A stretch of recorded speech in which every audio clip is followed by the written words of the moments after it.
onto this. We're going to jump right into this because this is a little bit of a long one. And since you know how much I yap, we got to figure that it's going to double the time. So let's get into this. We're looking at Coffeezilla's video about the gambling, online gambling, I assume it's online, epidemic. Let's do this.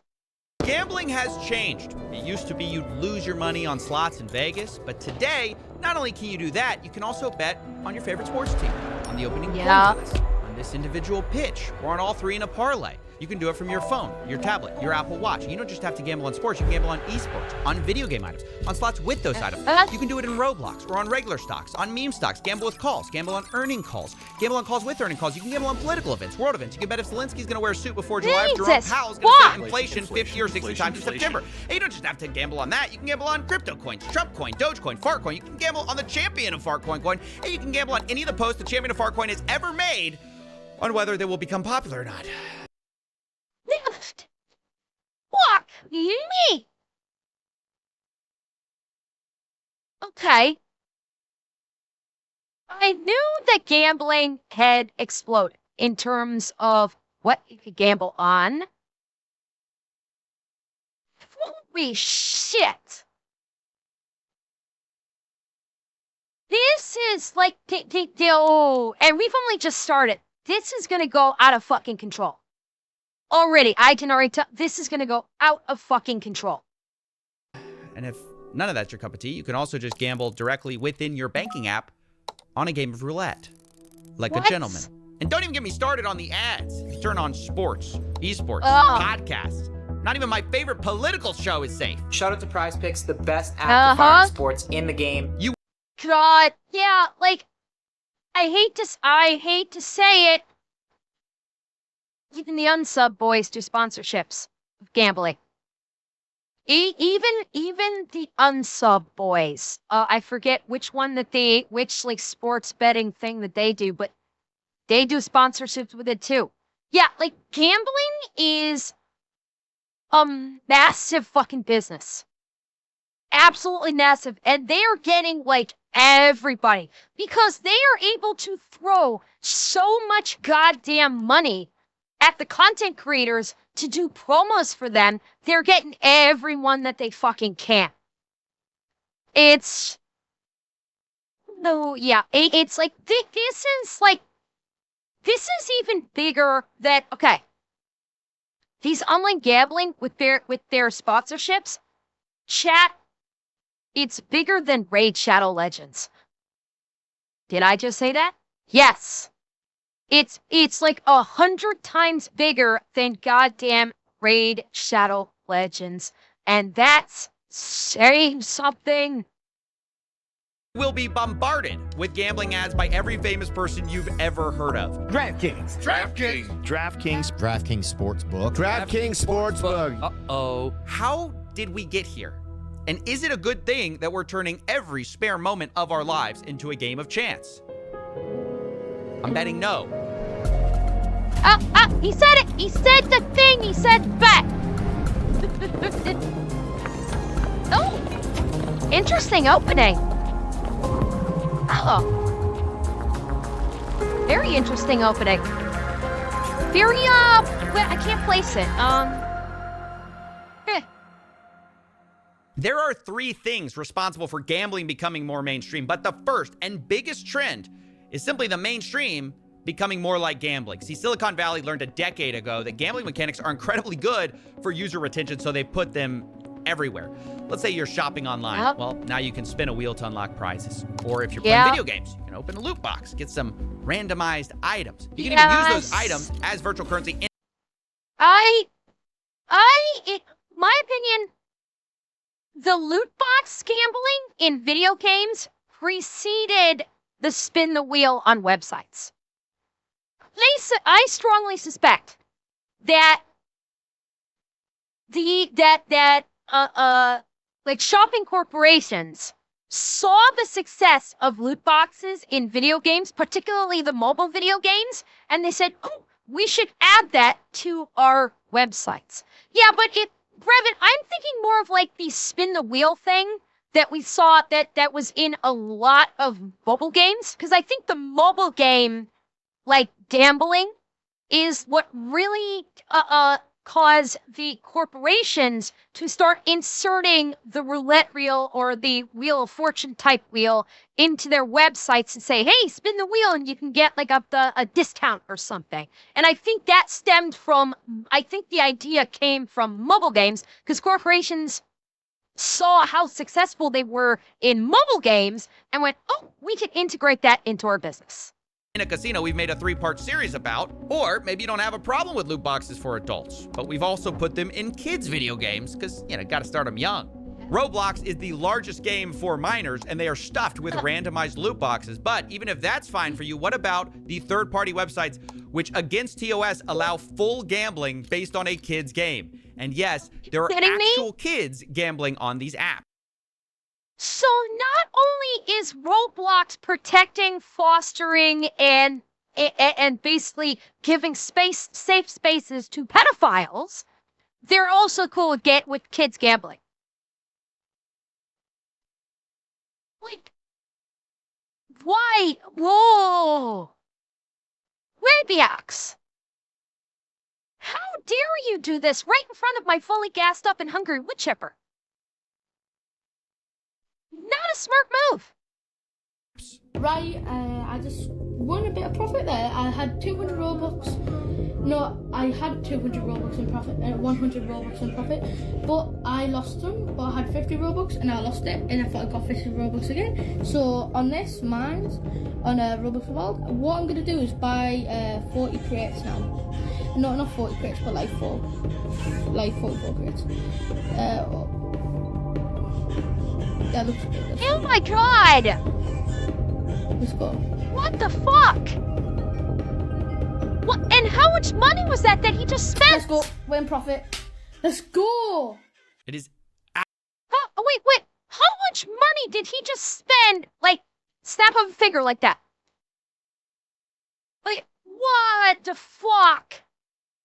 And shit like this. Shit like this is when you get the news stories about parents, like, going, oh my god, my child literally just fucking pissed away $10,000 gambling in a game. Like, Josh, he was able to because his parents very stupidly tied their credit card into his account. The parent, he would have been able to do that because his parents tied their credit card into either his Roblox account or his Google Play account, and so he can just spend, and what the fuck does he care? It's not his money, it's mommy and daddy's money. Yeah, yes, you cannot, Tanashi, but now you're asking parents to be parents. And therein lies the crux when it comes to children, is parents need to start fucking parenting. Parents need to stop actually tying their credit cards to any game of their child's.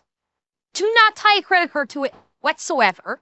And parents need to actually start monitoring what the fuck their kids are playing. And if their kids are playing game that has a heavy gambling component to it, the parents need to step the fuck up and go, you're not playing that game. But mom, all the other kids are playing it. I want to be like all the other kids. And mommy and daddy have to go, don't care. You're our child. They are not. We are not going to let you gamble. We are going to actually raise you like a well-adjusted human being. A lot of this is going to be on the parents. Absolutely disgusting to see that. And look, I spoke to an insider who worked on this website, Roblox Wild, before it got shut down. He shared data which claimed they made $5,000 a day, or roughly $2 million a year. Thankfully, this website got shut down, but third-party gambling sites still persist because copying casinos makes a ton of money. And that's why we've been putting it into everything, including our politics. Prediction markets are the answer to the question of what if we could YOLO on election results and world events. The biggest websites are Polymarket and Kalshi, which have And by the way, if you can gamble, if there are big sites that are allowing gambling on the presidential election. And if you have whales gambling on the presidential election, I'm gonna be dipping a little bit into some tinfoil hat conspiracy theory stuff here, so humor me. But if you can have whales that are investing billions, tens of millions of dollars into gambling on presidential elections, do you really think these same people will not try and put their thumb on the scale and try to influence the presidential election in their favor so they can win the bet? They're not going to care about who actually wins the election. They just want to win their bet. And do you really think it's going to be above people that have the kind of capital that they can gamble billions of dollars on an election that they're not going to try and put their thumb on the scale? I'm just saying. Exploded in popularity during the American election cycle. But it isn't just major events that attract bettors. I was recently asked to investigate whether this was a suit that Zelensky was wearing. Why?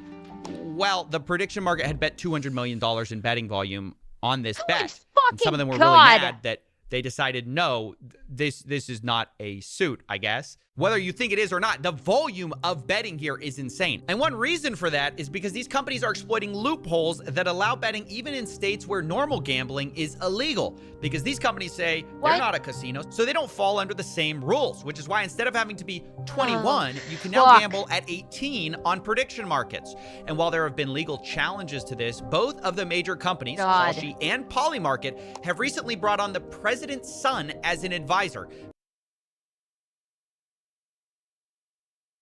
Uh-huh. My little conspiracy theory doesn't sound so conspiracy theorist all that much anymore, does it? That the people that are facilitating the gambling for the election just brought over, after the election succeeded, his son as a strategic advisor. Gee, that doesn't sound at all like pay for play, does it? And again, I should preface, my commentary is not in regard to who I think should have won the election, what any political standpoints I have on anything, which is none. I hate politics in and of themselves. I despise politics. This is all about a company, a gambling company, putting its thumb on the scale of elections. And what seems to be a pretty fucking clear-cut pay-for-play scheme. That's all I'm saying. Advisor, making it hard to see how they're gonna be meaningfully regulated. Meanwhile, all the major betting apps are busy launching their own prediction market copycats to get around the same weak rules that we still have regarding betting. And don't even get me started on the other loopholes that are out there. Have you ever heard of the TikTok of sports wagering? This is Cheddar. We're building the TikTok of sports wagering. Oh, that me. 20 more states than DraftKings. Accessible for 18 to 21-year-olds. Live, in-game, micro betting. Swipe to predict. Oh, thy sweet fuck, are you kidding me? Oh my god. Look at the example they're giving. On a single play, you can bet if this person is going to be the intended receiver. Oh my sweet fuck, this is disgusting. Yeah, and Dolben, not simply NBA. You're gonna have people throwing whatever, because this is not just sports. This is literally everything. Okay? It is like this is literally fucking everything. But it's Michael betting on whether this person is the intended receiver of a play, and God knows how much money is being bet on this singular 30-second event. They're betting real money on 30 seconds of a football game. Yeah, paint this. Yeah, I mean, this is addiction fucking supercharged. Predict every moment of every play. I'm going to stop you right there. If you missed it, Cheddar is a new startup trying to combine DraftKings, TikTok, and Tinder features into one app. And one of the things they brag about is they're allowing 18 to 21-year-olds as a competitive edge. Guys, can you believe the age? No, that's straight. No bet. The only betting you are allowed to do in my stream, channel points. Because it's not actually money. Channel points I will allow because it's not money, and that's it. That's it.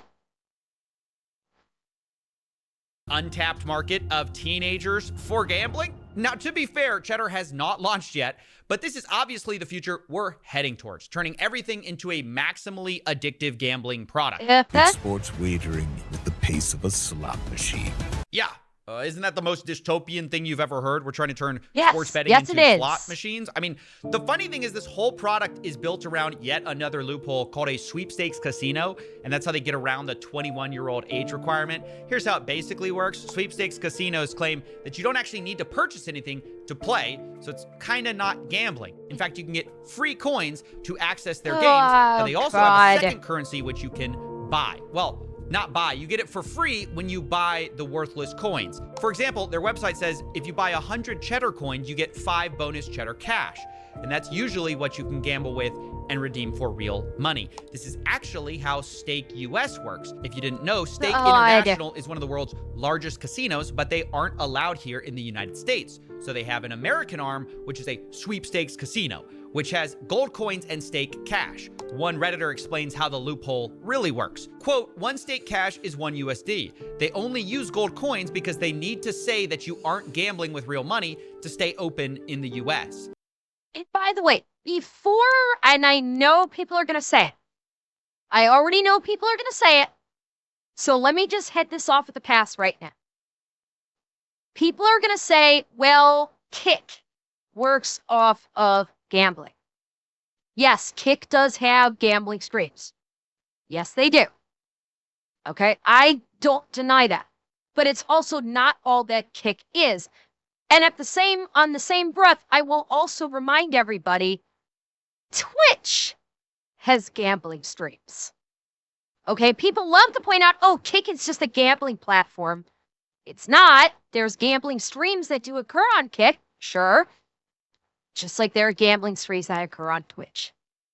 So before anyone decides to start getting on their high fucking horse about gambling on Kick, it happens on Twitch too. Right? So let me just nip that little bullshit in the bud right now. Except, of course, you are actually gambling with real money. They just have a virtual currency workaround, which basically everyone has figured out. Some casinos are just kind of more honest about it than others. Cheddar's basically saying the quiet part out loud. They're going after 18 to 21-year-olds with TikTok, Tinder, sports betting at the pace of slots. And by the way, people are betting on their success. They're actually in a cohort of startups invested in by a Silicon Valley investment firm called A16Z. But if you think that's a bad idea, now let's talk about banks and gambling. I recently made a video on Yada, which was a fintech, which is a complicated story. We've done a ton of work on here and here.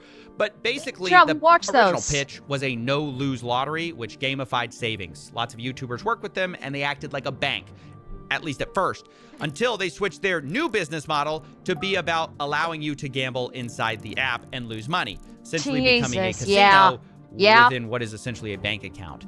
Now, I should actually note that Yada recently shut down the banking side and have fully focused on the sweepstakes casino part. I guess it's a more profitable business, but it's a sign of the times that everyone is moving their app more towards.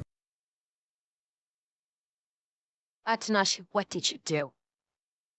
What did you do?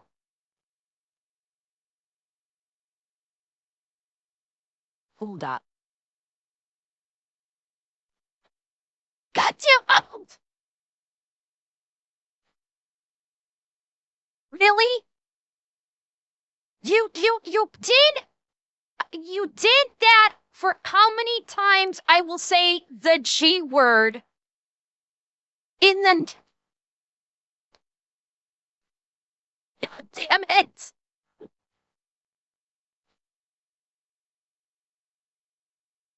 Wait, now, okay. See, now I'm gonna run the odds here. See, you done, Atashi, you done fucked up. Cause now I can run the odds. I'm gonna wait out this clock. See, here's the thing. The house always wins. The house always wins. So I'm just gonna let this clock run out and see what it is. Because you've only listed basically for the next, what, 5 minutes? So let's see. Let's see how much I can fuck shit up here. Let's see. How much am I gonna fuck shit up here? Okay. Alright, we're almost there. Okay, good. Alright, let's fucking go. So, we're talking about gambling. Let's continue talking about gambling. Gambling and finance is going the same way. On August 19, 2025, the investing app Robinhood announced they are bringing sports betting prediction markets. Wait.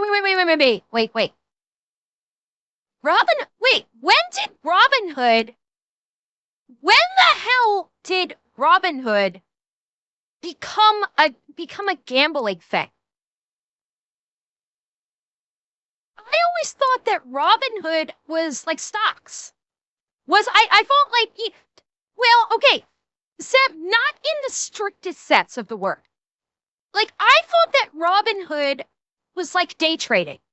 Like, that was the whole concept of Robinhood, was that it was a day trading app. That was why that was like the whole thing with the oh god, who was it? E.B. Gates.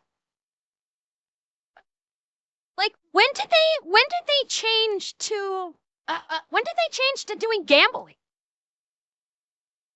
When the fuck did this happen?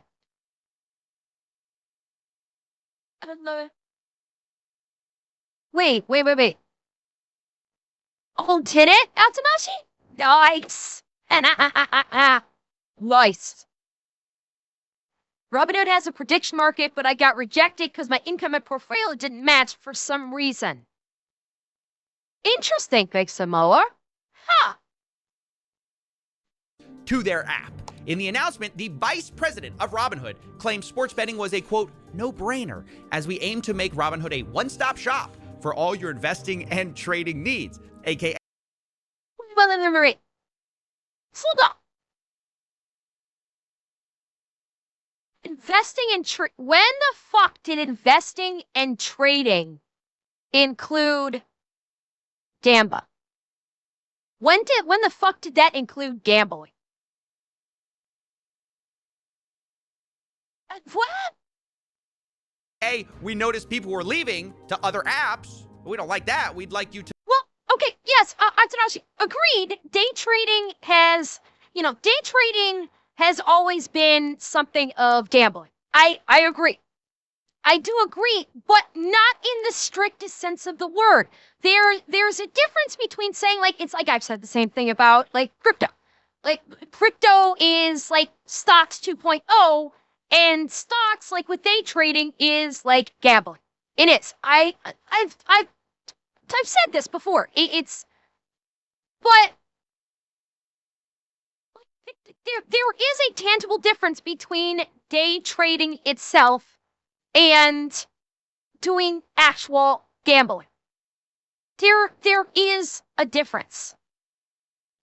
I realize you're playing the odds with stocks. I do realize that, but it's, again, with stocks, you are actually buying into a product. You're buying into a company. Whereas, but otherwise, you're basically putting money towards is, in terms of sports, is so-and-so going to be the intended receiver? You're not buying into a company. You're not buying into a tangible good. Or sorry, I'm to busy myself. You are with stocks. You are buying into a tangible good. You are literally purchasing a piece of a company. You are buying into a company. You have become a stockholder in a company. That is much different than putting money into nothing or putting money into the outcome of an event, like who is going to be the intended receiver for this next play, or is this kick going to be going wide, or is it going to go through the goalposts? Like, they are not the same thing. They're realistically, like, you can equate them to being the same, but realistically speaking, they are not. They are tangibly different from one another. There's just like that's it. That's it. And by the way, Atanashi, that was 8 times. Cash it the fuck out. That was 8 times I said it. Finish the prediction. 8. I did 8. I counted. I was counting as I was talking. He's no better than a debt against the house, chat. Close it out, Atanashi. I gotcha. To never leave our app. Now, ironically, the very next day, FanDuel, a sports betting app, announced they were bringing stock market betting to their customers. But I will ask you about what some... Wait. Stock market betting?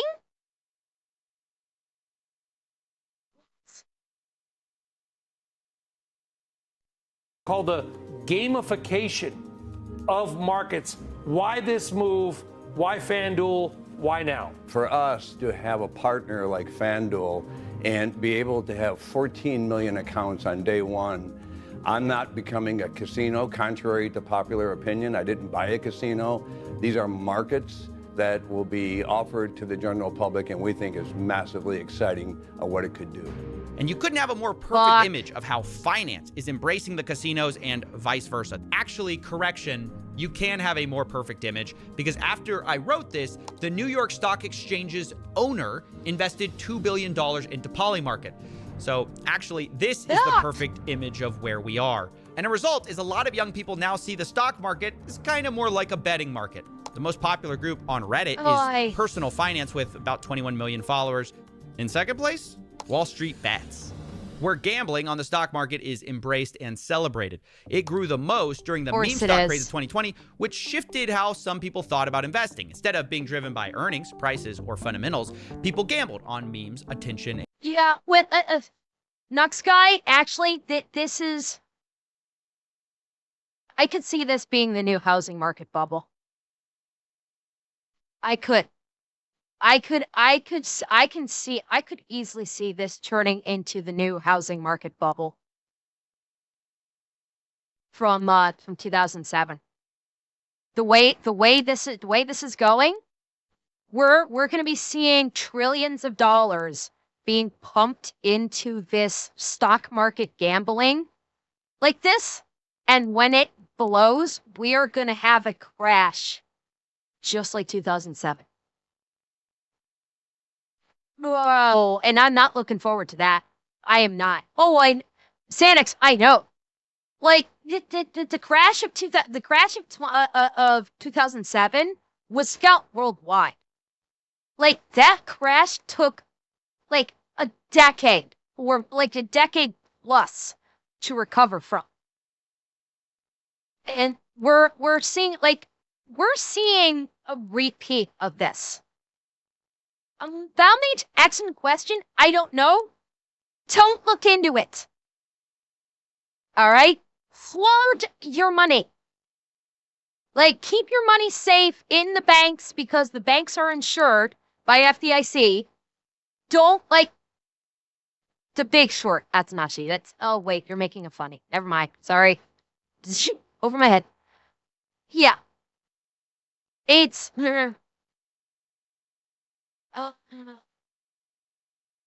wait. Vint posted on her Twitter about 45 minutes ago that her latest stream was age restricted on YouTube because she said she loved gambling too much while playing gotcha games and it violated TOS. Yeah. Yeah. And vibes. People are chasing bigger returns and taking on bigger risks to do so. One measure of this is the amount of debt people are taking out to invest. Margin debt is at an all-time high of $1 trillion, which even on an inflation-adjusted basis is near all-time highs and up 5x over the last few decades. Not only that, the rapid growth of zero-day options by retail traders is also a telltale sign. It's grown 5x in volume over 5 years. No. Estimate retail versus institutional volume and SPX options. Holy shit. Look at that. From Q1 of 2020, it went from 185,000, 137K, and look what it's fucking ballooned up to. My fucking God. Showing that and that's people are in trying 5 to gamble years. more.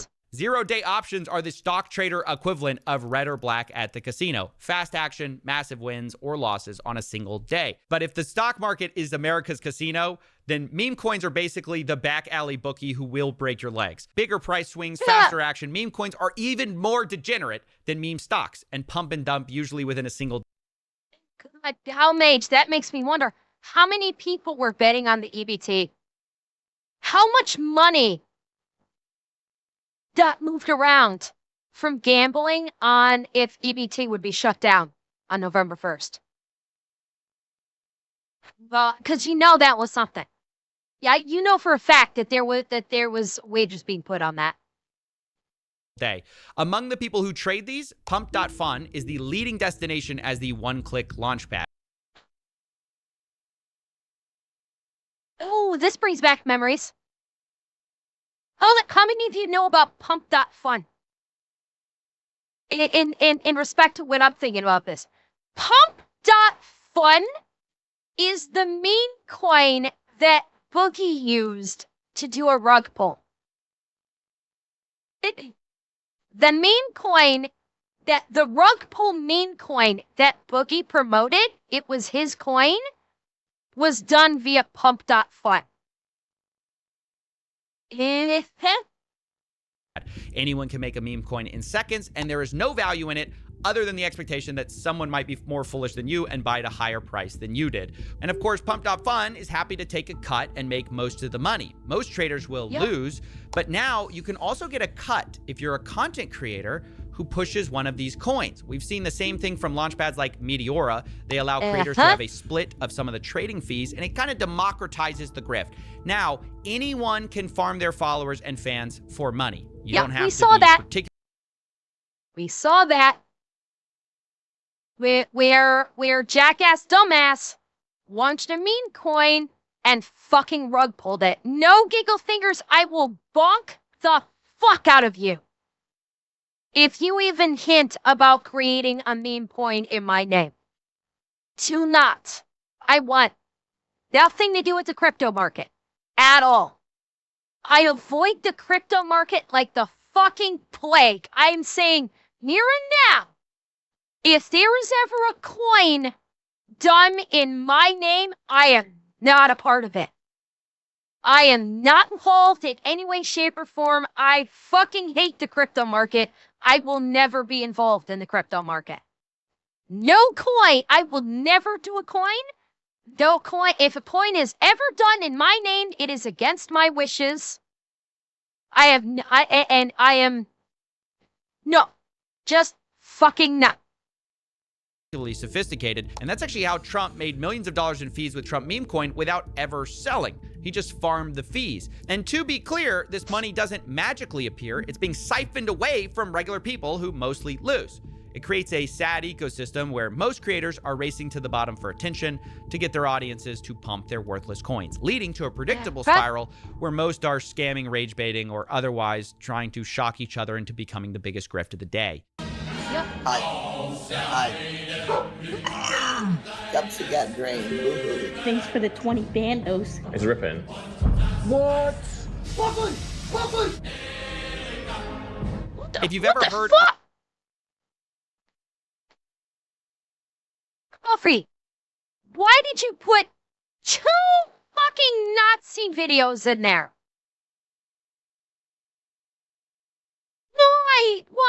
Why, Coffee? Why did you have to do that to me? Like, out of all that, you had 2 Nazi videos and you had a guy in a cage. Why? Of a zero-sum game where someone has to win for the other one to lose, meme coins are negative sum because of all the trading fees. Most people, by definition, will lose.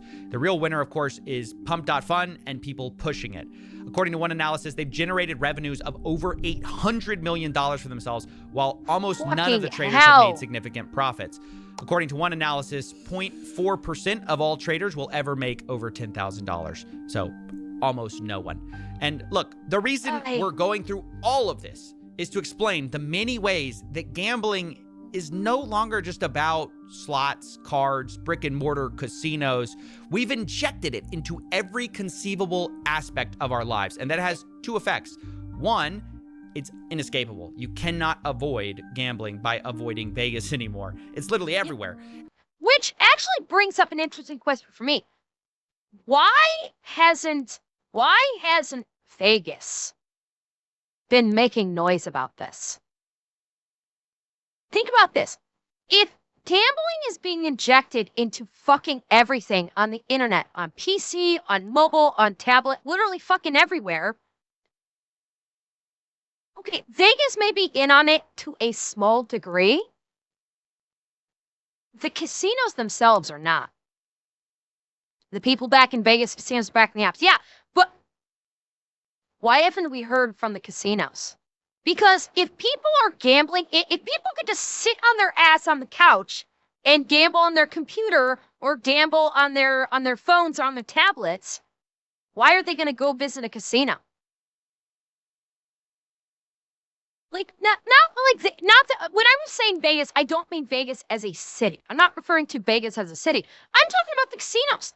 Casinos are going to become fucking obsolete. Because if you can get the dopamine hit just by swiping on your fucking phone, the same dopamine hit that you would get playing at the blackjack table, why the fuck is anybody going to go to a casino? I mean, maybe they're behind it, but, to some degree, but it's, I don't know. Yeah, Remy, from everything I've been seeing, the atmosphere alone is not worth it.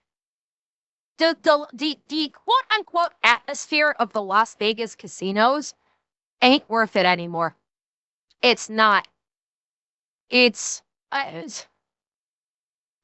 I don't know. It's just, maybe Coffee is going to get into that with, the Vegas connection, perhaps.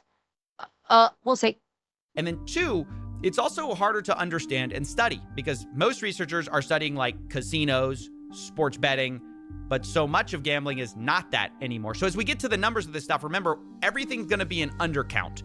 But it is still important to talk about those casinos, and that's where we're going to shift now. Starting with the biggest trend that has happened for these casinos, and number 2 on our reason, which is sports gambling becoming legalized. Rewind the clocks for a second back to 2018 when the Supreme Court overturned a federal ban. At the time, basically, you could only sports bet in Nevada. But after this, you can see in a few years, we've completely flipped on the issue. Most states now allow sports betting. And along with that, the advertising budgets for these companies is absolutely enormous. DraftKings, FanDuel, Underdog, Prize Picks. They've spent hundreds of millions of dollars getting celebrities and influencers to push their product every year. And man, has it worked. As I'm writing this, the number 1 sports app on the App Store is not sports. It's not ESPN. ESPN and the NFL are second and third. The number 1 sports app is actually DraftKings. And in the top 10, half of those apps are sports betting, which is insane. There are 2 reasons for this. Obviously, 1, hundreds of millions in advertising. But the second is what are called inducements, which is when these apps will incentivize players to download them and place a bet, sometimes literally offering what seems like free money. He's got an NFL offer. Don't play with me. Just turned $5 into $150 in bonus bets. New customers bet $5, get $300 in bonus bets if you win. New customers get risk-free bets. Oh, God. Oh, that's diabolical.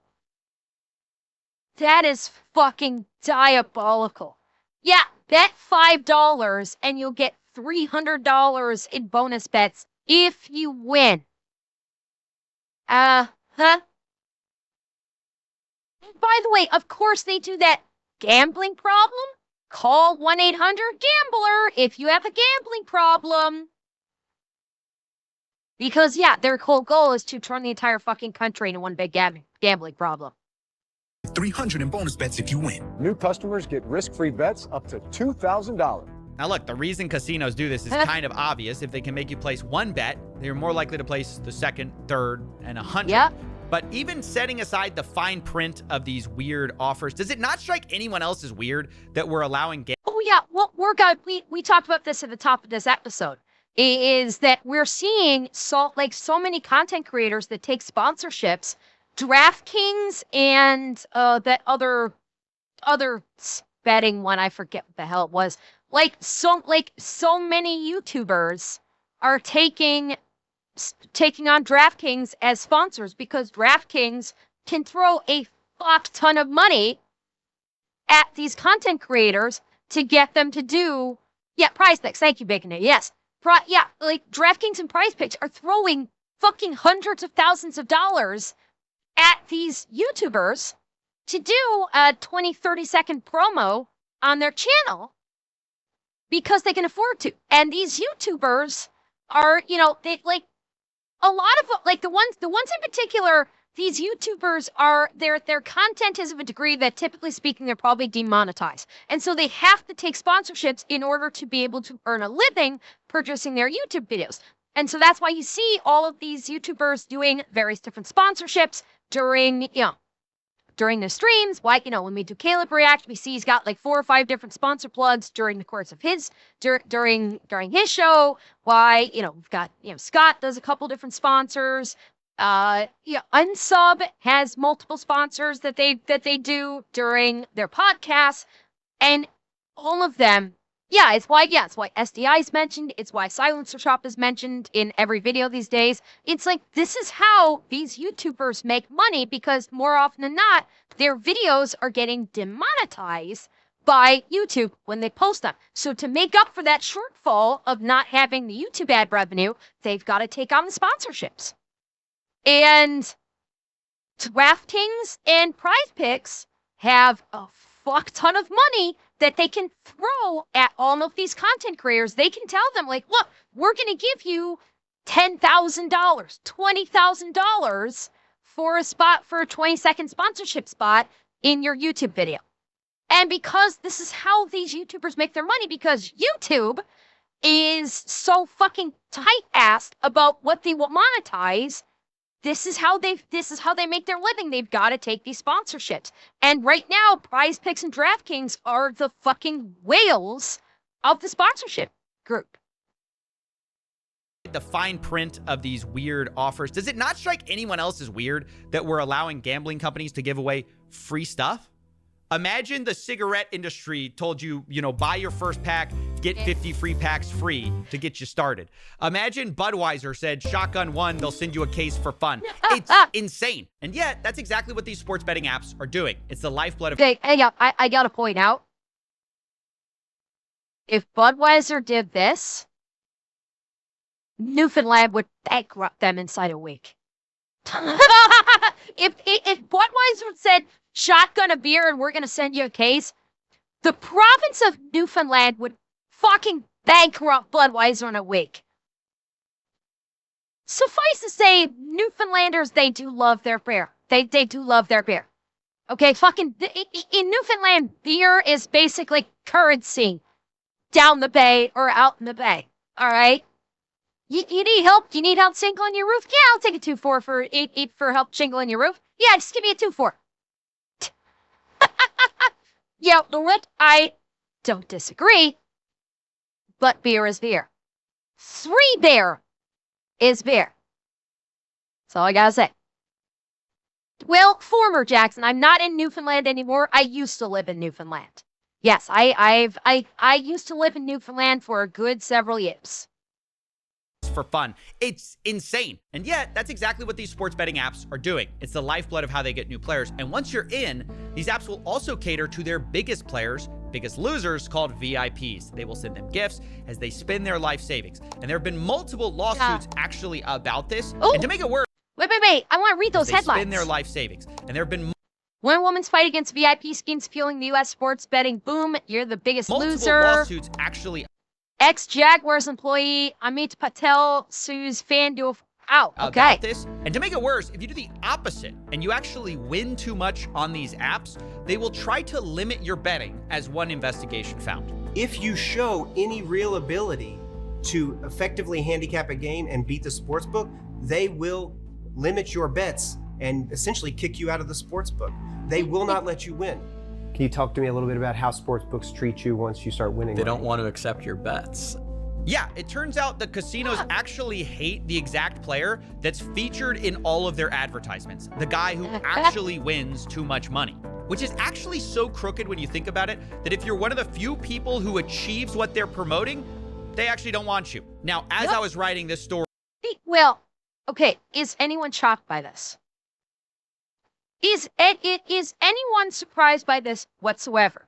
That the gambling companies don't want the guys that win big and take a fuck ton of money from them to be able to win big and take a fuck ton of money from.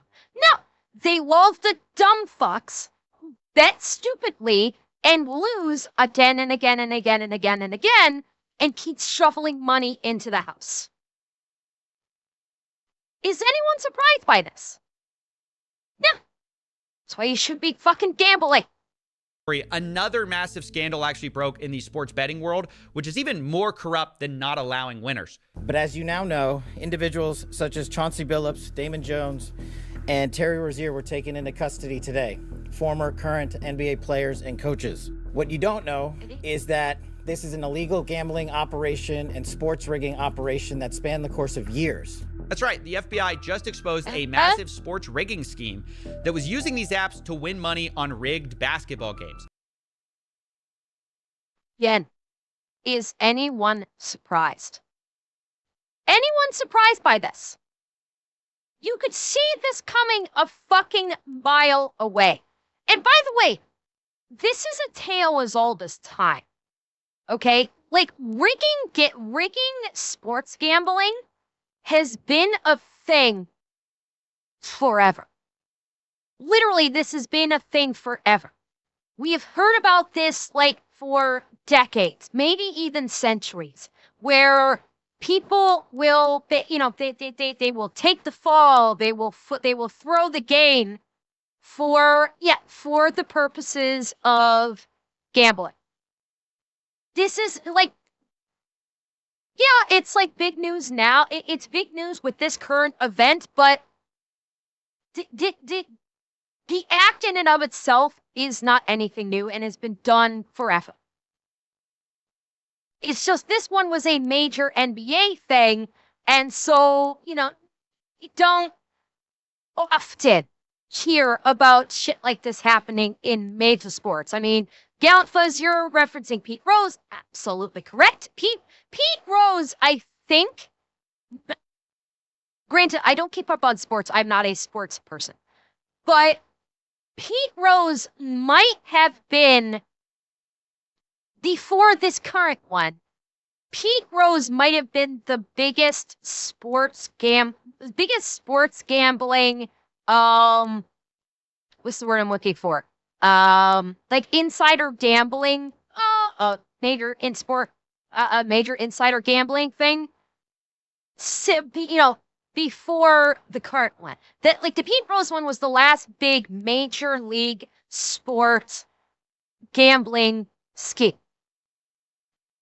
And that's why this latest one, because it's NBA, because it's a major player in the NBA, that's why it's such big news.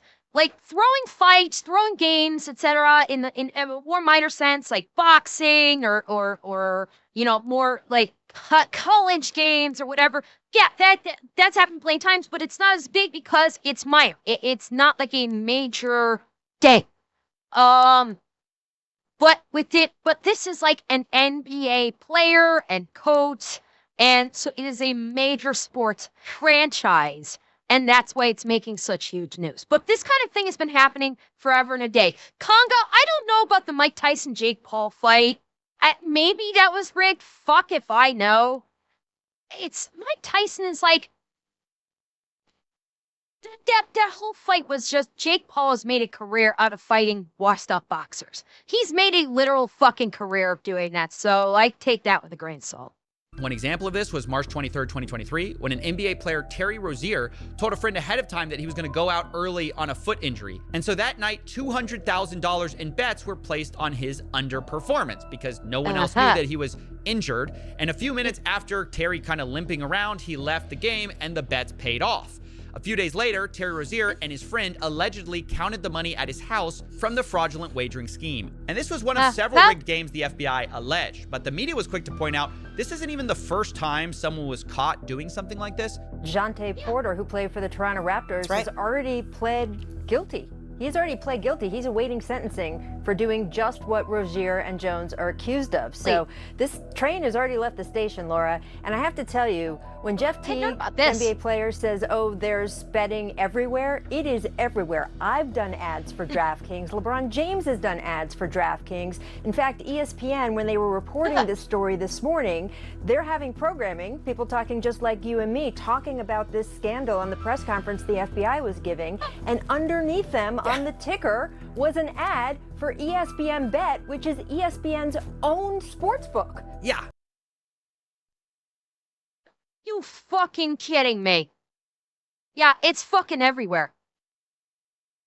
Well, yeah, Moose. I mean, it's like gambling, like this absolute like nuclear explosion of gambling in the sports arena is basically taking it's ripping the heart out of sports. It is.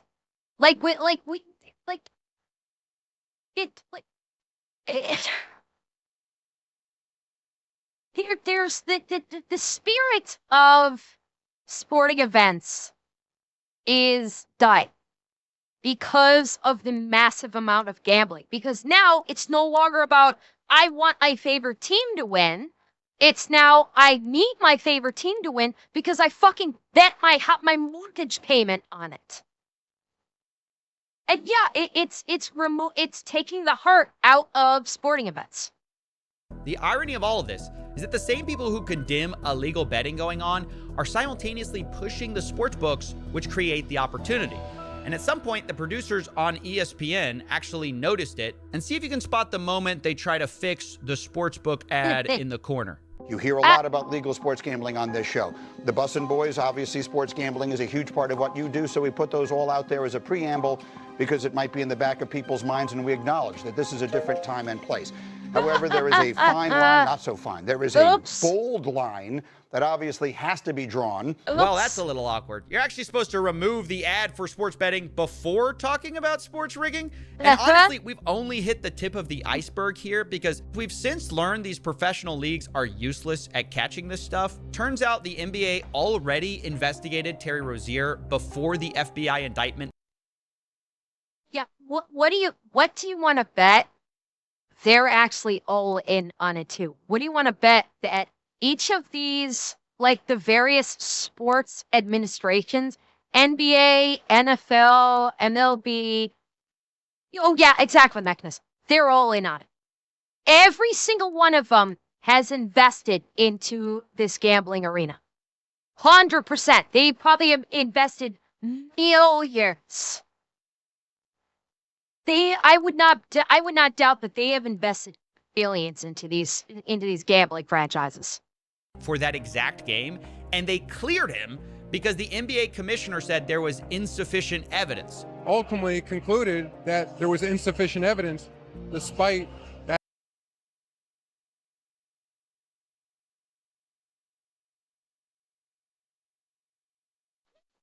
Fuck put Beaker in charge of the NBA, and where the fuck is Professor Bunsen?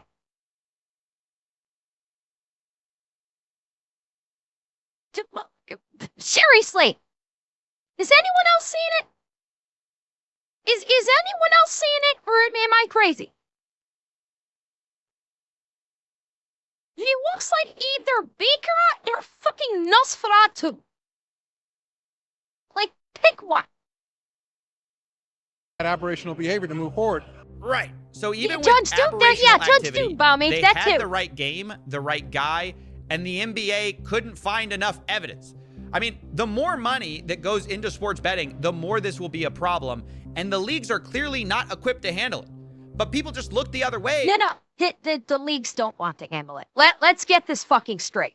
The leagues don't want to handle it. The leagues are in on it because the more betting that goes into these sports, the more investment people have in the league, the more people are going to tune in to the games. Okay, the leagues are all 100%, they're all in on it. Because it's basically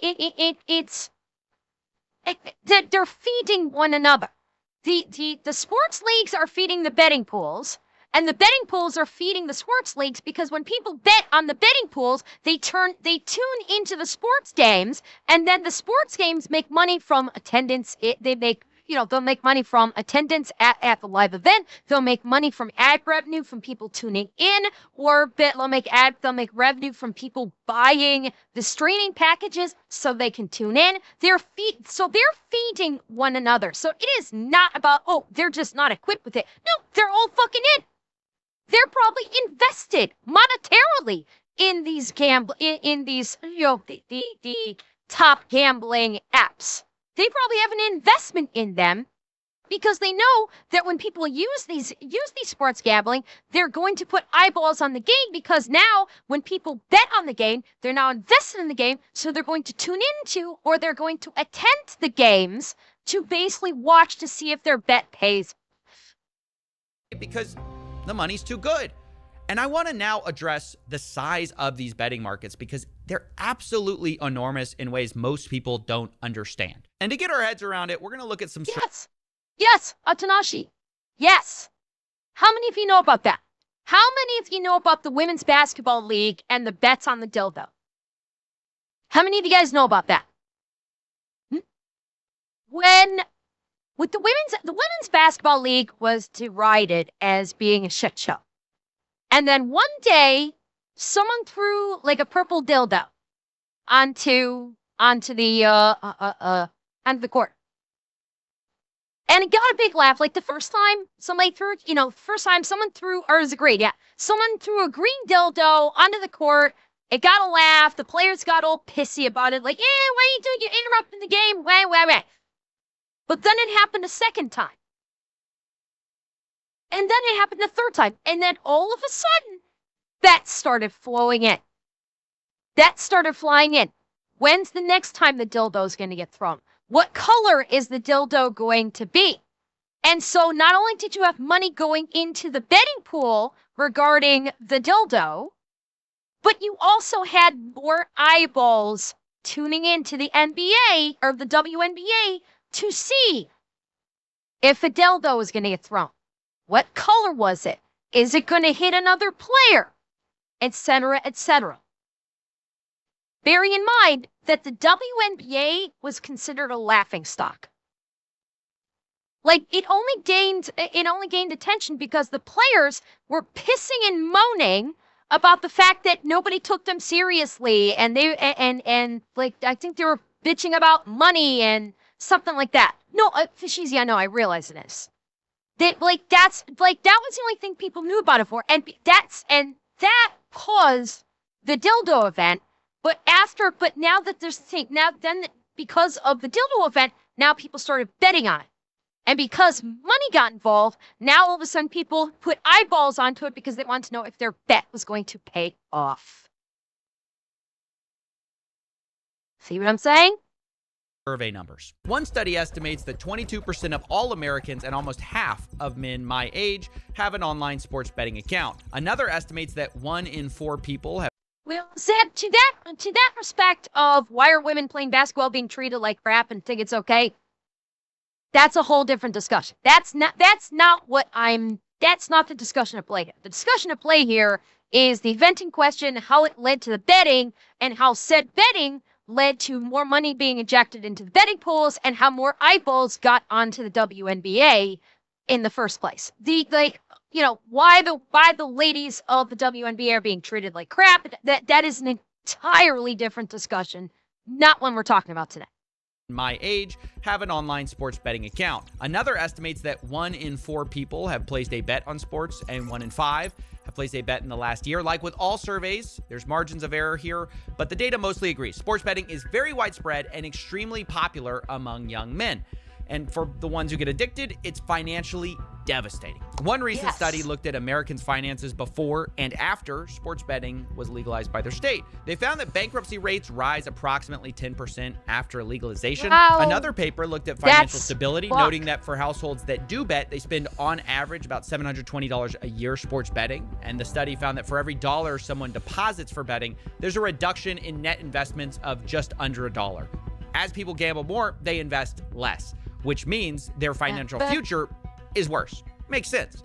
But this is especially true of problem gamblers or gambling addicts. To be clear, this is not something that affects all gamblers. Roughly 1% of the world population suffers from this. It's more common among people who bet regularly and bet online, two of the things that sports gambling encourages. Problem gambling completely obliterates people's finances and affects more than just the gambler, because as they beg, borrow, or steal to continue their addiction, they affect everyone around them. And I do mean...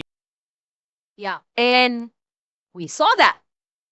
We saw that on the Caleb video a week ago with the guy that got himself buried in fucking financial debt because of slots, because of online gambling, because of that fucking gambling app on his phone. And honestly, I am really surprised we didn't see it in the one we did last night.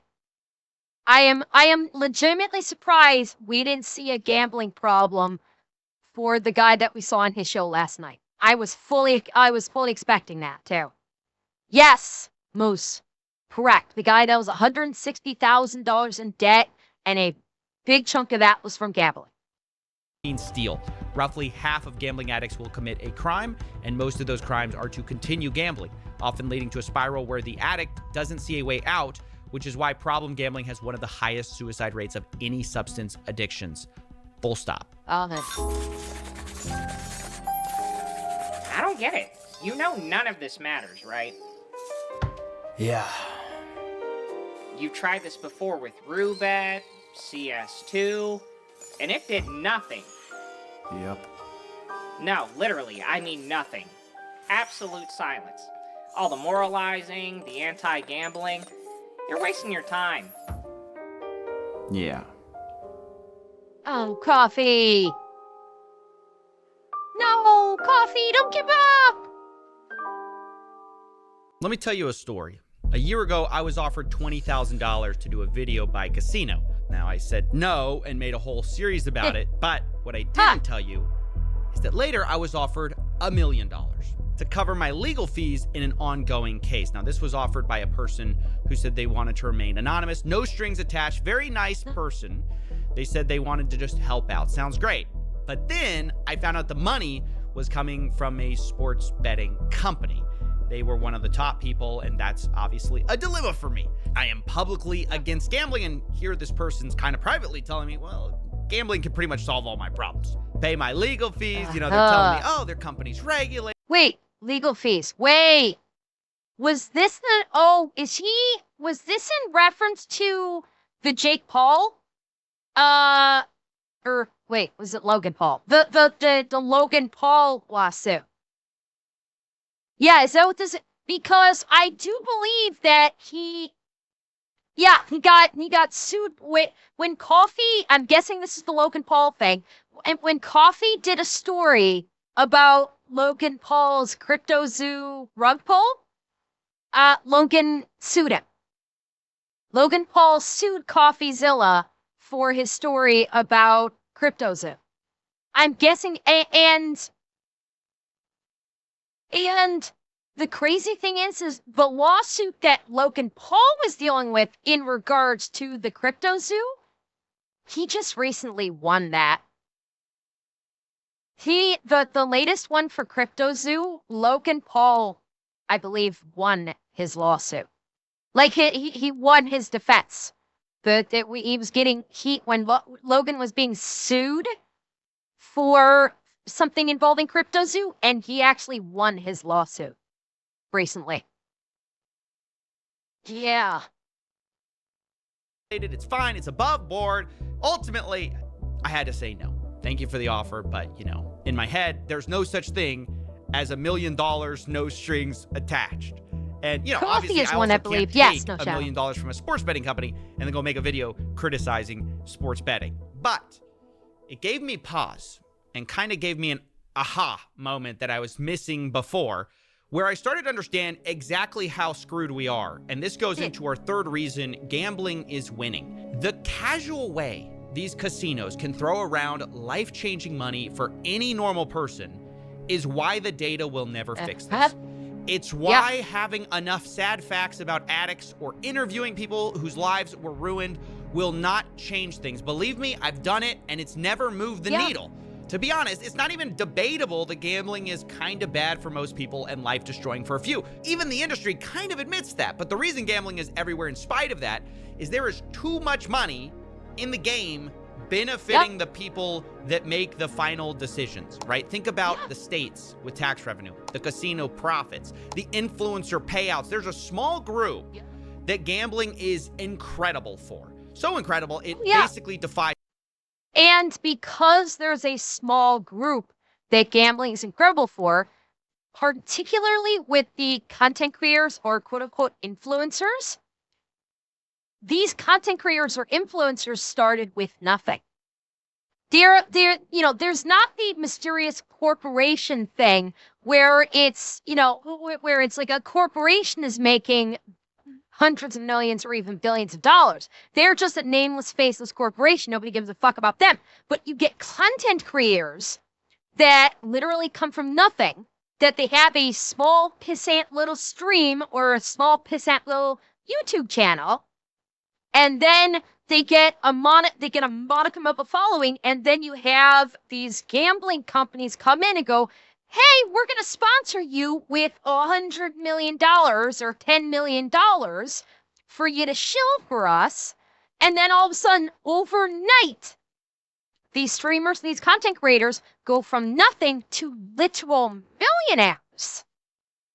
And the hope is they were just like you. That they were just like the average person that was they just decided to yap on the internet in some fashion or another, but they were just like you. They didn't really have much. They were middle or even low class in terms of finances. And then all of a sudden, out of nowhere, this fairy godmother of a gambling company comes in and goes, hey, we're going to throw $10 or $100 million your way if you shill for a company. You got a little bit of a following here. We'll make you huge and you can shill for us and promote our gambling product. And they go, well, shit, it's billions of dollars. Why would I say no? And then all of a sudden, overnight, they go from a small little content creator, streamer, or influencer to a fucking multi-millionaire. And people look at that and go, well, I can do that. Why not me? Because now you're looking at someone that you can actually follow, potentially speaking, follow in their footsteps and make millions just like them. If you manage to build up a following, attract their eye, and then sell your soul. That's where it can be so dangerous for the everyday person with the content creators and the influencers, because they can be identifiable as they started off at nothing, just like me. Logic. I'm talking billions of dollars in profits. And if you want to understand why gambling is everywhere, you can't just look at the statistics. You have to look at the money. And I want to show you exactly how this works with an example. This is Matthew. He's better known online as Nadeshot, and recently he took a gambling deal with an offshore crypto casino. And when he first talks about the deal, I want you to notice it's a little strange. He almost seems hesitant. Boys, we just partnered with Rootbet, and before I say anything, don't gamble, okay? You will lose. I promise you, you're gonna lose. But that's why I partnered with Rootbet, so they can pay me to gamble. So, even when I lose, I'm still gonna lose. Yeah, it's pretty weird to hear someone say, don't gamble, guys, while announcing a partnership with a gambling company. Nadeshot implies that he may lose money, but in fact, he later admits that it's the most money he's ever been paid. This is the biggest partnership that I've had in my entire career. No, instead And there's also a thing that there's also been this talk, I don't know how, I haven't dug down into this, but there's also talk about these people, these streamers that get these gambling sponsorships and are getting paid like hundreds of thousands, millions of dollars by these gambling companies to gamble on stream, are not actually gambling their own money. And they're actually gambling money given to them by their sponsors. And so there's nothing coming out of their own pocket. They're basically, effectively speaking, they're gambling with quote unquote funny money. It's not actual fake money, but it's like the sponsors literally give them a bag to gamble with, and it's not coming out of their own bank account. And so they can basically just be balling and, act like, yeah, I'm having a great time. Oh, look at that, I'm winning. Oh, damn, I lose. And it's none of their money. It's all of the sponsors' money, but it looks great on a stream. It looks to the viewers of the streamer like, oh, they're having a great time. They're having so much fun. Oh, look at that. They're actually winning big. That could be me. I could do that. If he can do it, why can't I? And therein is how they hook you. I think the hesitancy, the weirdness of this video is because Nadeshot knows pushing gambling is kind of bad for people. He said so in a podcast a couple years ago. I definitely think that people streaming on Twitch, all the crypto betting. I think I might be able to answer that. Why gambling has been seen as a good thing? It's not necessarily seen as a quote-unquote good thing, so to speak.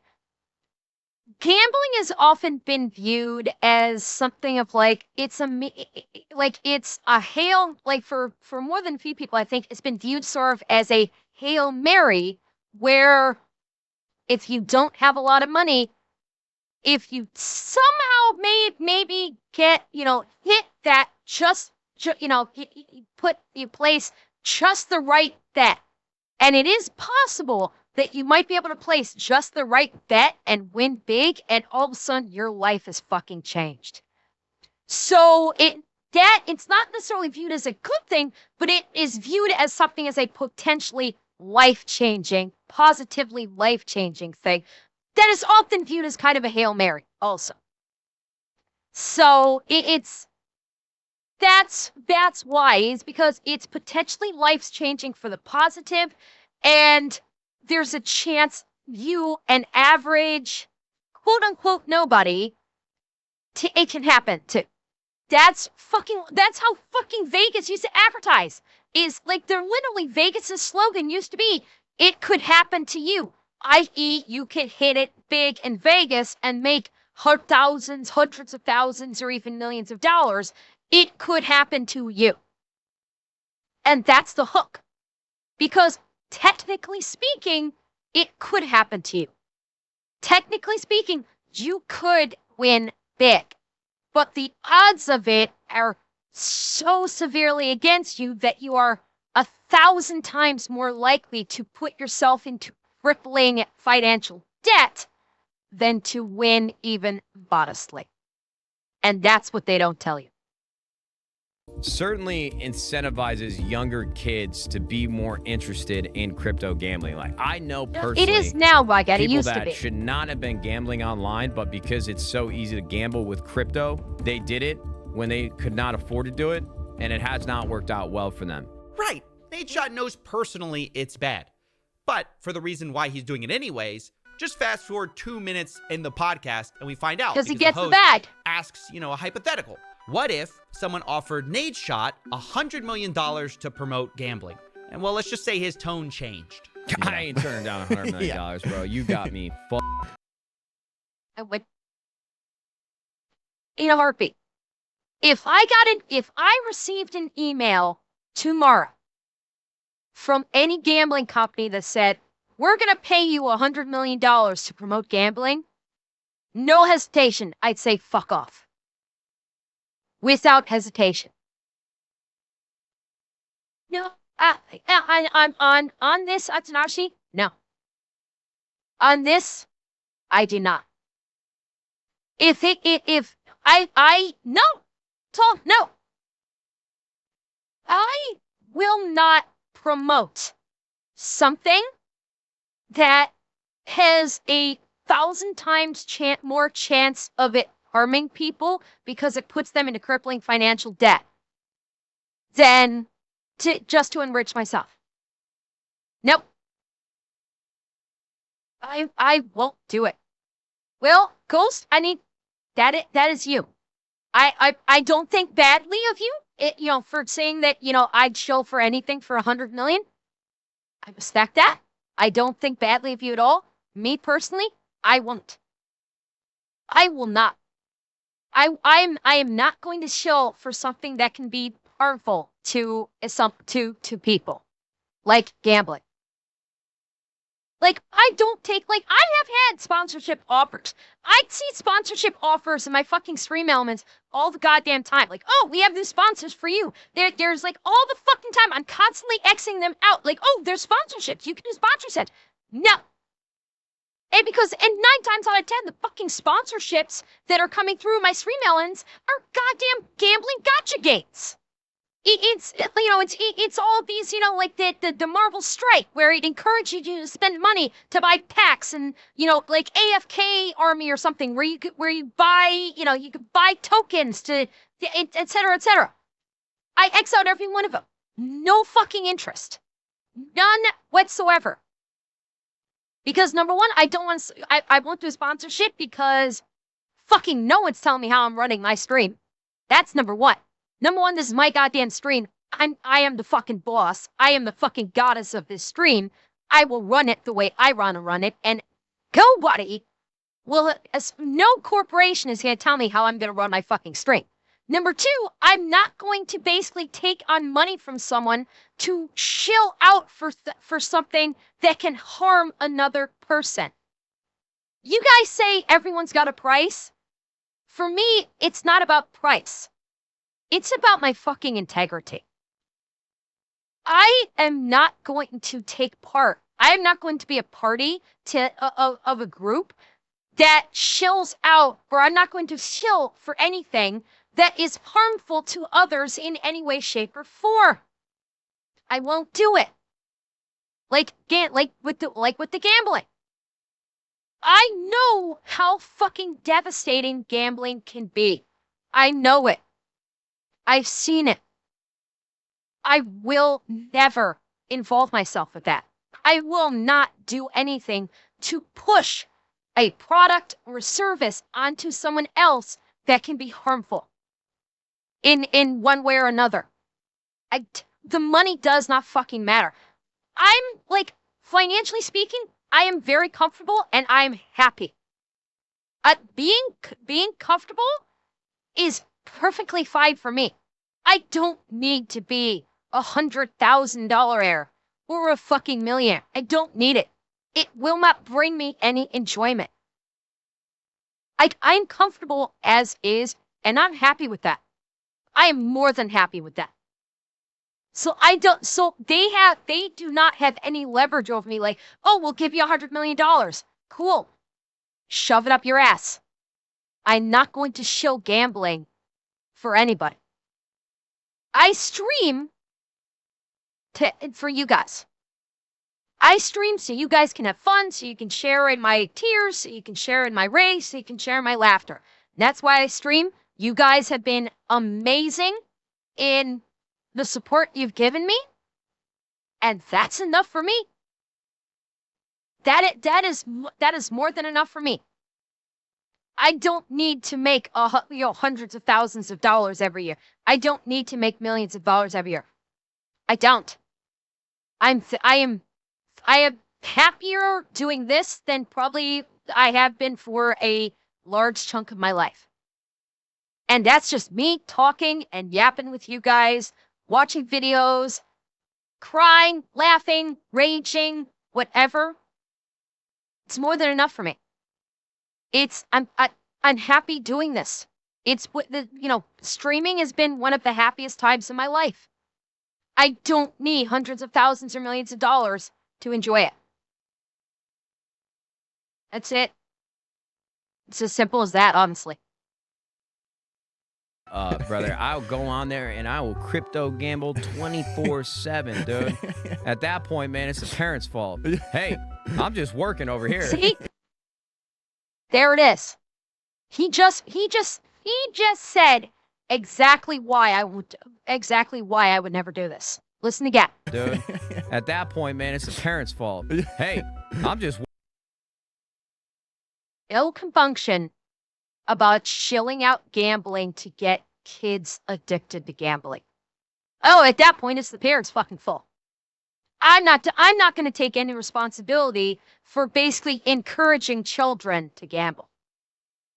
I take no responsibility.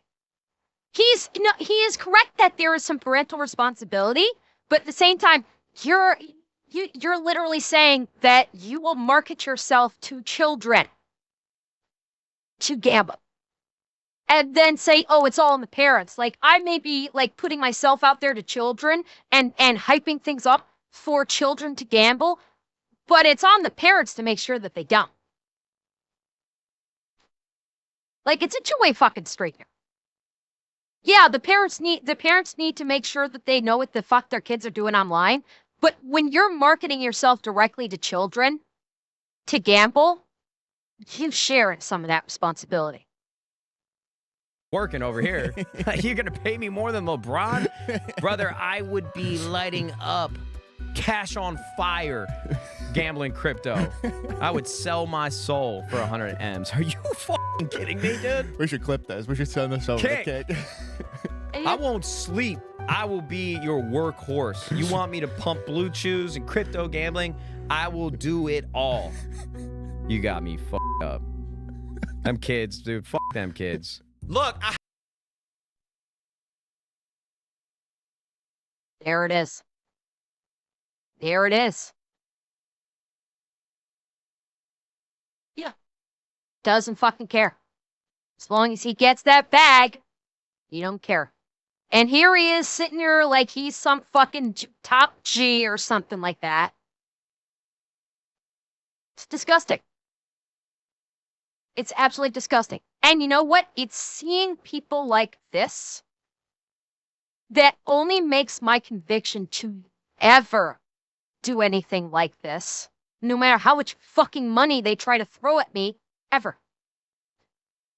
This is the perfect reminder to me of why I will never do anything, why I will never take money from a gambling industry like this, ever. I wouldn't in the first place, but this is the perfect reminder.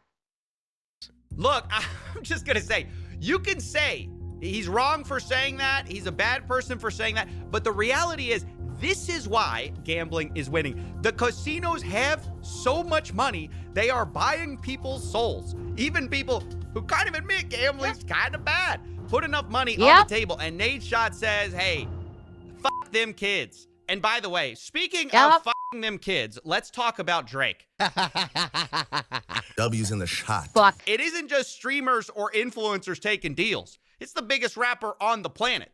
He signed a reported $100 million deal recently with Stake, the crypto casino, which is wild. There's really no endorsement deals like that anywhere else that hit those kind of numbers. And just like Nate Shot, Drake wants you to know that, even though he's taking the money, gambling isn't for everyone. Recently, he posted an $8 million loss, saying, gotta share the other side of gambling. Now, maybe some of you think that's brave, but to me, I see that and go, Drake, that is the only side of gambling for most people. If any... Yeah, and by the way, he lost $8 million, but got paid $100 million. Literally, him losing $8 million in gambling is pocket change. He lost pocket change gambling. The word, his words mean nothing. Oh, I'm gonna show you the downsides of gambling by showing you that I lost pocket change. Well, $8 million is monumental for us. For him, it's pocket change, but he's gonna try and pretend, oh, I'm so heartbroken about this. This is the dark side of gambling. And yeah, I'll tell you, like you said, he's been a gambling addict for fucking years. Normal person lost $8 million, their life is over, and their legs are broken. You're the only one with another side to this whole thing. Where, to be clear, that other side is reportedly getting paid $100 million. And to be clear, like, there it is. It's a lot of people taking these deals. I'm not trying to single anyone out. You know, let's also take Kevin Hart, right? One of the world's smallest comedians. He pushed his DraftKings. And this one I find really bizarre. Do me a favor. I'm sorry, it's got to be said. The short king is pushing DraftKings. Had to be said. Had to be fucking said. He pushed his DraftKings. And this one I find really bizarre. Do me a favor, man. Go to the DraftKings app. Look at what I'm betting on. Look at why I'm betting on. Place your bets. All the action is here. DraftKings, Kevin Hart. I'm not even going to ask why Kevin needs you to get on DraftKings and bet. Like, the fact is he's worth a reported $450 million. But the real thing I find so gross about this is that Kevin Hart has gone on podcasts and talked about the need for financial literacy. You know, he talked about this on Joe Rogan. The biggest problem within our community is knowledge. We don't know. Debt is welcomed because it's celebrated. That's all we know. The knowledge isn't given. So it's not till you obtain that knowledge and understanding that you go, oh, shit. Oh, this is why you put money up. This is how you increase versus decrease. Oh, this is how you earn on your money. Oh, wow. I can gain wealth by investing in what? The stock world is what? Is he trying to pretend he's so much smarter than he actually is right now? He is sounding like someone pretending to be like, oh, I'm so existential, or I'm so insightful on everything. This is all fucking gobbledygook. Literally, everything he just said was verbal diarrhea designed to sound smart. And it doesn't. At all. He sounds like he's just throwing out buzzwords and hoping one of them actually hits. How many people partake in the stock world? And is there a part that isn't necessarily gambling? Is there a low risk part? The information isn't there.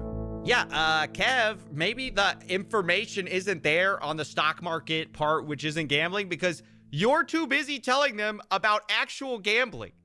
Understand that Kevin Hart is not just a guy who sometimes talks about it on podcasts either. He has a whole partnership, an actual partnership with Chase Bank, where they ran a campaign to improve financial literacy. But then Kevin goes on the side and he's pushing DraftKings, which preys on people's financial illiteracy. And while we're talking about small comedians with big bank accounts, let's talk about Joe Rogan too. And listen, I'm not trying to be high and mighty with all this stuff. I know it sounds a bit like that, but believe me, I am eye level with these guys, okay? I'm very short too. You can't tell behind the $10 million studio desk, but no offense is intended here. We got to discuss, though, how the biggest comedians in the world, biggest, smallest comedians, are pushing DraftKings. Didn't Joe get a $250 million deal from Spotify? I didn't realize before this video, like, how many gambling ads he has been running recently. In the month of September alone, there were 11 DraftKings ads in 14 videos. And with Joe especially, it's weird because he's the guy who rants against Big Pharma's manipulative advertising. If you can advertise, you can manipulate people and change their opinion based on theatrics. So many. Everyone gets a free bet. We all want to win. Hey, let's win together. You know what to do. You have music and people dancing and holding hands and spinning around in a wheat field. Like, that is so manipulative. And we are subject to manipulation. And when it's something. Color me shocked that Joe Rogan is just all about that money. Joe Rogan, he gets hyped the fuck up, but I'm sorry. From what I've seen with Joe Rogan, he may get a few things right. He is another one of those kinds of guy. Like, Joe Rogan used to be, effectively speaking, Joe Rogan was Asmongold before Asmongold came around. Everybody who listened to Joe Rogan, everybody thought, oh, this guy knows exactly what the fuck he's talking about. He's reaching out into the universe and he's pulling out these nuggets of genius. And holy crap, he's like the smartest person in me right now. Everybody needs to listen to him. Who's listening to him these days? Who's listening to him versus listening to Asmongold? Joe Rogan literally was Asmongold before Asmongold came on the scene, and Asmongold said, I don't give a fuck. I'm just going to call it like it is. And if you don't like it, go fuck yourself. Like, seriously. And bearing in mind, the difference between the two of them is Asmongold literally don't give a fuck. He'll just say how it is. He says what he thinks and doesn't give a fuck. Asmongold's is also not sponsored. Asmongold has, at least to my understanding, now if he has, I'm unaware of it. But Asmongold, he had his own companies, but he's not taking sponsorships. He's not, running ads. He's not running DraftKings ads like Joe Rogan does on his podcast to get that bag. And Asmongold is doesn't try to go all existential like we're seeing Joe Rogan doing right now. Asmongold keeps it grounded and don't give a fuck if you don't like what he has to say. That's the difference. And Asmongold's a millionaire, and he's happy. Maybe Joe Rogan has more money than Asmongold because he's taken all these sponsorships. He's got the $250,000 thing from Spotify. God knows how much he's getting from DraftKings to be running DraftKings ads on his show for commercials. So maybe he's got more money than Asmongold. You put the two of them on the same topic. Who do you think people are going to listen to? Joe Rogan or Asmongold? If the two of them talked about the exact same topic, who do you think more people are going to listen to these days? Asmon. Because Asmon stays grounded, he calls it like it is, and he doesn't give a fuck if it's against the grain. I don't know if you could say the same thing about Joe Rogan. Joe Rogan flip-flops on shit and brings people on his show that are fucking conspiracy theorists. But he's making that bag. He's making the bag from getting that DraftKings money. Something that is so important, like making critical health decisions. There's so many of these commercials. Like, so many times I'm watching television, I'm like, how many goddamn drug commercials are there? By the way, I agree with him. We are being manipulated, but change a few words from that rant, and you could say the exact same thing about how gambling is pushed. Casinos are also manipulative. They don't advertise the actual reality where people lose. Instead, they say things like winning, cashing in, opportunity. And Joe Rogan's a part of that. Every game is another chance to cash in. Don't just watch the action, win with it. Every snap is loaded with opportunity. That is just as manipulative as pharma ads pushing pills that may end up addicting you. In both cases, the collateral damage are the addicts. Cortanis, to your point, the news is citing, like broadcast news, I think is actually starting to cite Asmongold more than they're citing Joe Rogan. Like, especially in like print media. They are citing what Asmongold says, and let's be realistic here. How many people are watching broadcast news versus YouTube or Twitter? Oh, I know, Mose. I mentioned that also. And I don't think it wasn't DraftKings, it was the other one. But yeah, I already did mention that. And yeah, like maybe if we're talking broadcast news, they'll watch Joe. If they're talking about anything online, they'll watch Asmigul. Look at the numbers of who watches broadcast news versus who's doing online like YouTube or Twitter for their news. There is a great disparity. No, Cortez, I know, but that's what I'm saying. Far fewer people are looking at the broadcast news versus what they're seeing online with like YouTube or with Twitter. Most people get their news from YouTube or Twitter these days than they do from mainstream news. And Asman, without question, is king online right now. Without question. That may end up addicting you. In both cases, the collateral damage are the addicts we created along the way. And I guess I have to ask, maybe people think, oh, one's worse than the other. Is there that much of a difference between a drug addict and a gambling addict? No, really, I'm asking. It's like if you see the drug addict, you see him, he's shooting up or whatever it is, and you see him fainting, you go, oh, that poor bastard. But when you see a guy who's fully in the grips of gambling, trying to figure out how to get his money back, and he's all jazzed up with adrenaline, he doesn't understand why. It's just like cocaine. It's just like drug abuse. It's just like the opiate problem. It's just like anything else. It could you and I both know people who have lost their lives gambling. Okay, you've seen people in pool halls. You see how they get, Joe Rogan. Man. There's no difference in the drug addict and the gambling addict. Not at all. No difference. So there is no difference. Then why do we shake our head at the Sackler family and pharmaceutical execs who push pills that ruin people's lives, but somehow nobody cares we're doing a very similar thing with gambling? At every level of society, we are shoving this down. Because they're earning billions from the gambling. That's why. Because the gambling industry is paying Joe Rogan fucking millions to advertise on his platform. The drug companies aren't. Simple math. People's throats. And it's not that I mind if people gamble individually, but we are pushing it on people who otherwise would not have done it because everything is gambling now, from sports to entertainment to investing. It is totally inescapable, and we're moving the casino from Vegas directly into people's pockets, connecting to their bank accounts. I don't know exactly how this is going to end, but it doesn't take a genius to see where it's going to lead. Gambling is going to be a much larger problem for people, and especially young men. And the saddest part is there's no amount of data or facts that I can give you that's going to stop that. There's just too much money at stake. Research Joe Rogan, Theo Vaughn, bad friends. Well. Reach out to all those people for comment. Theo Vaughn enough responded for comments. Regarding online sports books or winning cash on sports, we currently work with Prize Picks. Between us, I enjoy betting very mildly on sports.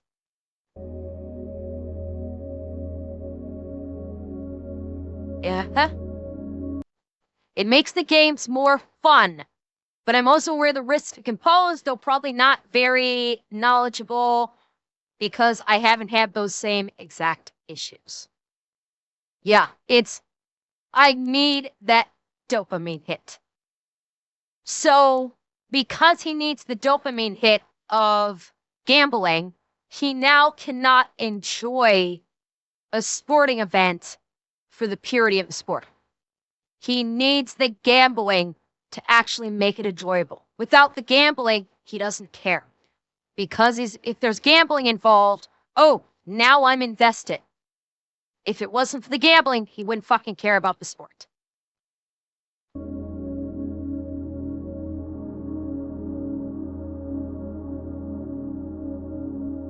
We make sure to follow guidelines from our sponsors. Follow guidelines from our sponsors, so you're sucking off your sponsor's dick.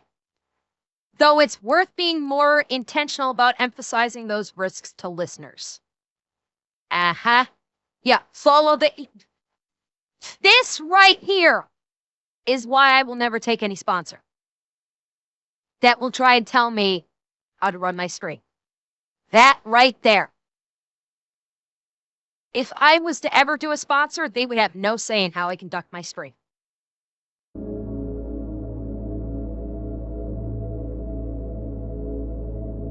feel like in the podcasting space, there's a decent amount of regulation in our ad reads, and I try to remember to advise our listeners that gambling may not be right for them, but I do often forget that, to be honest. Uh-huh. Yeah.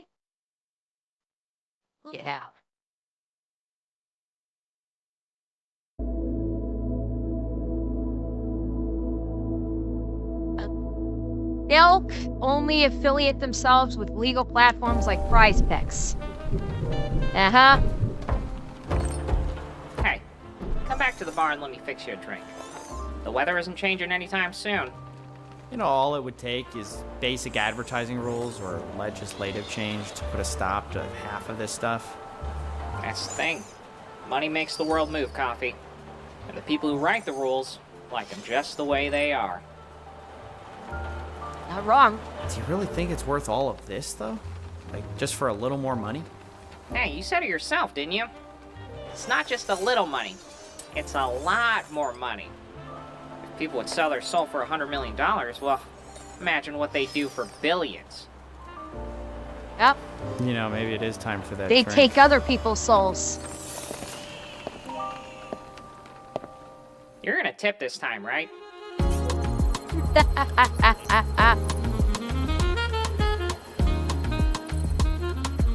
My goodness.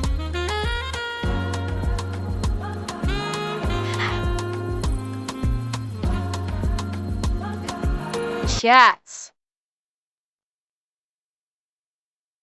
How about that? Yeah, it's before, like, I legitimately did not know how fucking huge gambling was in, like, I knew about sports betting. I did not know how huge it was in the gambling space. I had no idea how intricate they got with those betting, with the betting. That's insane. Absolutely insane.